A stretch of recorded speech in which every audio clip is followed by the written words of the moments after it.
السلام علیکم ورحمۃ اللہ۔ پیارے بھائیوں اور میری معززات ماؤں بہنوں، بلوغ المرام کتاب البیوع باب التفلیس والحجر، سبق نمبر ہے 185 185۔ باب ہے مفلس قرار دینے اور تصرف روکنے کا بیان۔ بسم اللہ الرحمن الرحیم۔ ان ابی بکر ابن عبد الرحمن ان ابی ہریرہ رضی اللہ تعالی عنہ قال سمعنا رسول اللہ صلی اللہ علیہ وسلم یقول من ادرک مالہ بعینہ عند رجل قد افلس فهو احق به من غیرہ، متفق علیہ۔ ورواه ابو داود ومالک من روایت ابی بکر بن عبد الرحمن مرسلا بلفظ ایما رجل باع متاعا فافلس الذی ابتاعه ولم يقبض الذی باعه من ثمنه شيئا فوجد متاعه بعینه فهو احق به، وَإِن مَاتَ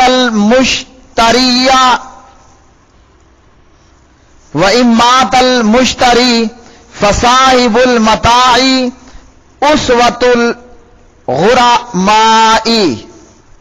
وَوَصَلَهُ الْبَيْهَقِيُّ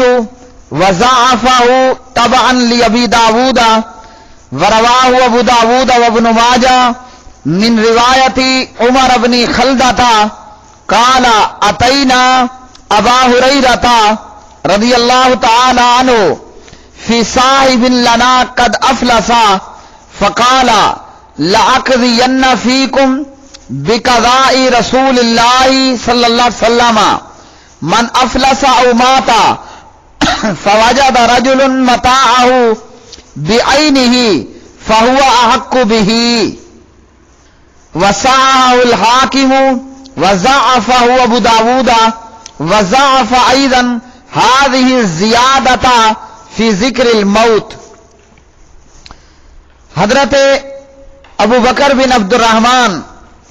جناب ابو ہریرہ رضی اللہ تعالی عنہ سے بیان کرتے ہیں کہ ہم نے رسول اللہ صلی اللہ علیہ وسلم کو فرماتے ہوئے سنا، جو شخص اپنی چیز ہو بہو اسی حالت میں اس شخص کے پاس پائے جو مفلس ہو گیا، مفلس جس کے پاس پیسے نہ ہو، کنگال ہو گیا ہو، تو وہ دوسروں کی نسبت اس کا زیادہ حقدار ہے۔ بخاری مسلم، امام ابو داود اور امام مالک نے ابو بکر بن عبد الرحمن سے ان الفاظ کے ساتھ مرسل روایت بیان کی ہے۔ بخاری مسلم اور امام ابو داود اور امام مالک نے ابو بکر بن عبد الرحمن سے ان الفاظ کے ساتھ مرسل روایت بیان کی ہے، جو شخص کوئی چیز بیچے اور خریدنے والا مفلس ہو جائے اور بیچنے والے کو اس کی قیمت میں سے ابھی کچھ بھی نہ ملا ہو، تو اس صورت میں اگر وہ اپنا مال ہو بہو خریدنے والے کے پاس پا لیتا ہے تو بیچنے والا مال کا زیادہ حقدار ہے، اور اگر خریدار فوت ہو جائے تو پھر صاحب مال دوسرے قرض خواہوں کے برابر ہوگا۔ بہقی نے موصول لن بیان کیا اور ابو داود کی طباع میں اسے ضعیف کہا ہے۔ امام ابو داود اور ابن ماجہ نے عمر بن خلدہ سے بیان کیا کہ ہم اپنے ایک ساتھی کے لیے جو مفلس ہو گیا تھا حضرت ابو ہریرہ رضی اللہ عنہ کے پاس آئے تو ابو ہریرہ نے کہا میں تمہارے معاملے میں نبی علیہ الصلوۃ والسلام والا فیصلہ ہی کروں گا، اور آپ کا فیصلہ یہ تھا کہ جو کوئی مفلس ہو جائے، جس کے پاس مال نہ رہے، کنگال ہو جائے یا فوت ہو جائے، اور مال والا اس کے پاس اپنی چیز ہو بہو پالے، بیچنے والا خریدنے والے کے پاس اپنی چیز ہو بہو پالے تو وہ اس کا سب سے زیادہ حقدار ہے۔ حاکم نے اسے صحیح اور ابو داود نے ضعیف کہا، اور اسی طرح ابو داود نے اس اضافے کو بھی ضعیف کہا کہ جو موت کے بارے میں ہے، یعنی مرنے کے بعد۔ تو پیارے بھائیو، اس حدیث میں جو مسئلہ بیان ہوا اس کی نوعیت یہ ہے کہ کوئی آدمی کسی قسم کا مال خرید لیتا ہے اور اس کی رقم اس پر قرض ہے، یعنی مال خرید لیا، رقم ابھی ادا نہیں کی، اس کے بعد یہ شخص مفلس اور کلاش ہو جاتا ہے، ادائیگی قرض کے لیے اس کے پاس پیسے موجود نہیں ہیں۔ اس صورت میں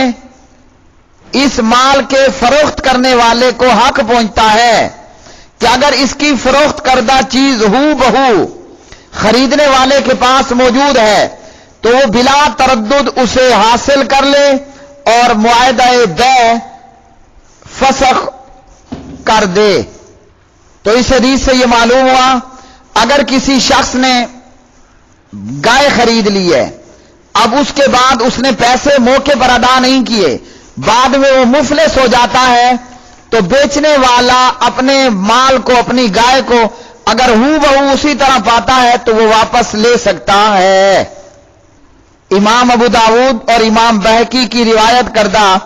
ابو بکر بن عبد الرحمن کی مرسل حدیث جسے انہوں نے موصول بیان کیا ہے، اس میں ایک راویہ اسماعیل بن عیاش جسے ضعیف قرار دیا گیا ہے، مگر امام بخاری علیہ رحمہ کہتے ہیں اگر اسماعیل شامیوں سے روایت کرتا ہے تو وہ درست ہے، اور اس حدیث میں اسماعیل بن عیاش نے شامی سے روایت کیا ہے۔ تو پیارے بھائیو، اس حدیث سے یہ مسئلہ معلوم ہوا، بندے نے کوئی چیز خریدی، پیسے نہیں دیے، خریدنے والا مفلس ہو گیا،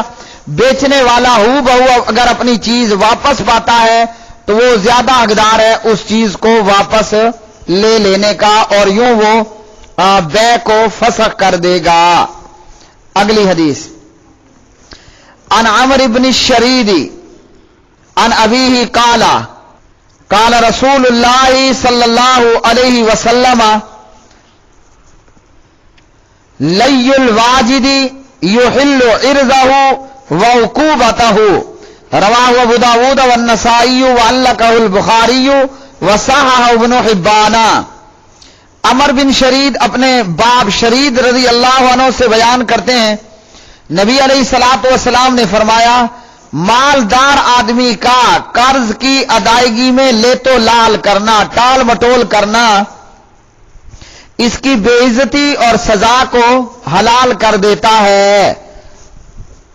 تو پیارے بھائیوں، اس حدیث سے یہ معلوم ہوا کہ اگر مالدار آدمی نے قرضہ دینا ہے اور وہ بغیر کسی وجہ کے قرضہ دینے میں ٹال مٹول کرتا ہے تو قرضدار ایسے مقروض کو کچھ سنا سکتا ہے، اس کے ساتھ سختی سے پیش آ سکتا ہے اور جو کوئی سزا بنتی ہو اسے وہ دے سکتا ہے۔ تو اس حدیث کی روح سے مالدار اور صاحب ثروت آدمی اگر قرض کی ادائیگی میں ہیلے بہانے، ٹال مٹور، لے تو لال کرے جبکہ وہ آسانی سے قرض ادا کر سکتا ہے، تو جو قرضدار ہے وہ زبانی کلامی اس مقروض کی بے عزتی کر سکتا ہے، اور بذریعہ عدالت سزا دلوانے کا بھی مجاز ہے۔ تو اس حدیث سے ہمیں یہ معلوم ہوا اگر قرضہ ادا کرنے جوگی، قرضہ ادا کرنے جتنی طاقت ہے تو ہم قرضہ فوری ادا کریں، بلا وجہ جو ہے وہ مقروض بندہ قرضدار کے قرضے کو ادا کرنے میں لیٹ نہ کرے۔ اگلی حدیث، عن ابی سعید الخدری رضی اللہ تعالی عنہ قال اصیب رجل فی عہد رسول اللہ صلی اللہ علیہ وسلم فی ثمار ابتاعہ فکسر دینہ فافلس فکان رسول اللہ صلی اللہ علیہ وسلم تصدقوا علیہ فتصدق الناس علیہ ولم يبلغ ذلك وفاء دينه فقال رسول الله صلى الله عليه وسلم لغرمائه خذوا ما وجدتم وليس لكم الا ذلك رواہ مسلم۔ حضرت ابو سعید خدری رضی اللہ تعالی عنہ راوی ہیں، روایت کرتے ہیں کہ نبی علیہ السلام کے عہد مبارک میں ایک آدمی کو پھلوں کی تجارت میں کافی نقصان ہوا، جس کی وجہ سے اس تاجر پر کافی زیادہ جو ہے وہ قرض ہو گیا، حتیٰ کہ یہ بندہ کنگال ہو گیا۔ تو نبی علیہ السلام نے صحابہ سے فرمایا اس پر صدقہ کرو۔ لوگوں نے اس پر صدقہ کیا، یعنی صدقے کے پیسے مال دیے، تو لوگوں نے اس پر صدقہ کیا، مگر وہ صدقہ اتنا نہیں تھا کہ مکمل قرض کی ادائیگی ہو جاتی۔ نبی علیہ السلام نے قرضداروں سے کہا یہی کچھ ہے، جو ملتا ہے لے لو، اس کے علاوہ تمہارے لیے کچھ بھی نہیں ہے۔ تو اس حدیث سے یہ معلوم ہوا اگر کسی بندے کو تجارت کے اندر نقصان ہو جاتا ہے، وہ چاہے جس وجہ سے بھی ہو، اللہ نہ کرے فیکٹری جل گئی، سامان ضائع ہو گیا، سامان تجارت خراب ہو گیا، جو بھی وجہ بنی، تاجر کو نقصان ہو گیا، تو صدقہ کرنے والوں کا یا حکومت کا کام ہے ایسے تاجر کی مدد کی جائے۔ عام مسلمان جنتا، مسلمان پبلک ایسے بندے کی مدد کریں جس کو تجارت کے اندر نقصان ہوا اور وہ مقروض ہو گیا، اور صدقے کا مال دے کر اس کا قرض اتارا جائے۔ جیسے نبی علیہ السلام نے صحابہ کو حکم دیا صدقہ کرو، اور اس پر صدقہ کیا گیا تاکہ اس کا قرض جو ہے وہ اتارا جا سکے۔ اور اسی طرح پیارے بھائیو، یہاں بیچ میں یہ بات بھی سن لیں، مقروض آدمی کو فرضی زکوٰۃ بھی دینا درست ہے۔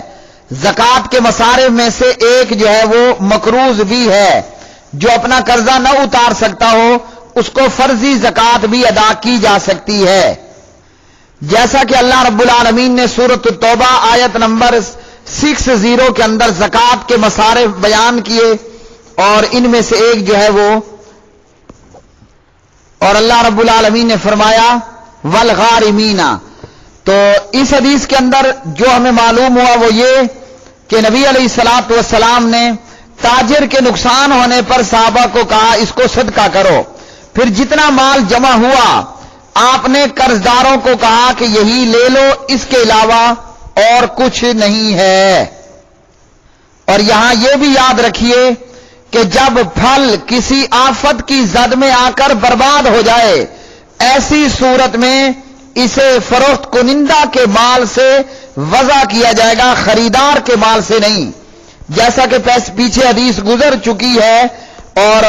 یہ حدیث تھی جناب جابر بن عبداللہ رضی اللہ عنہما کی روایت سے،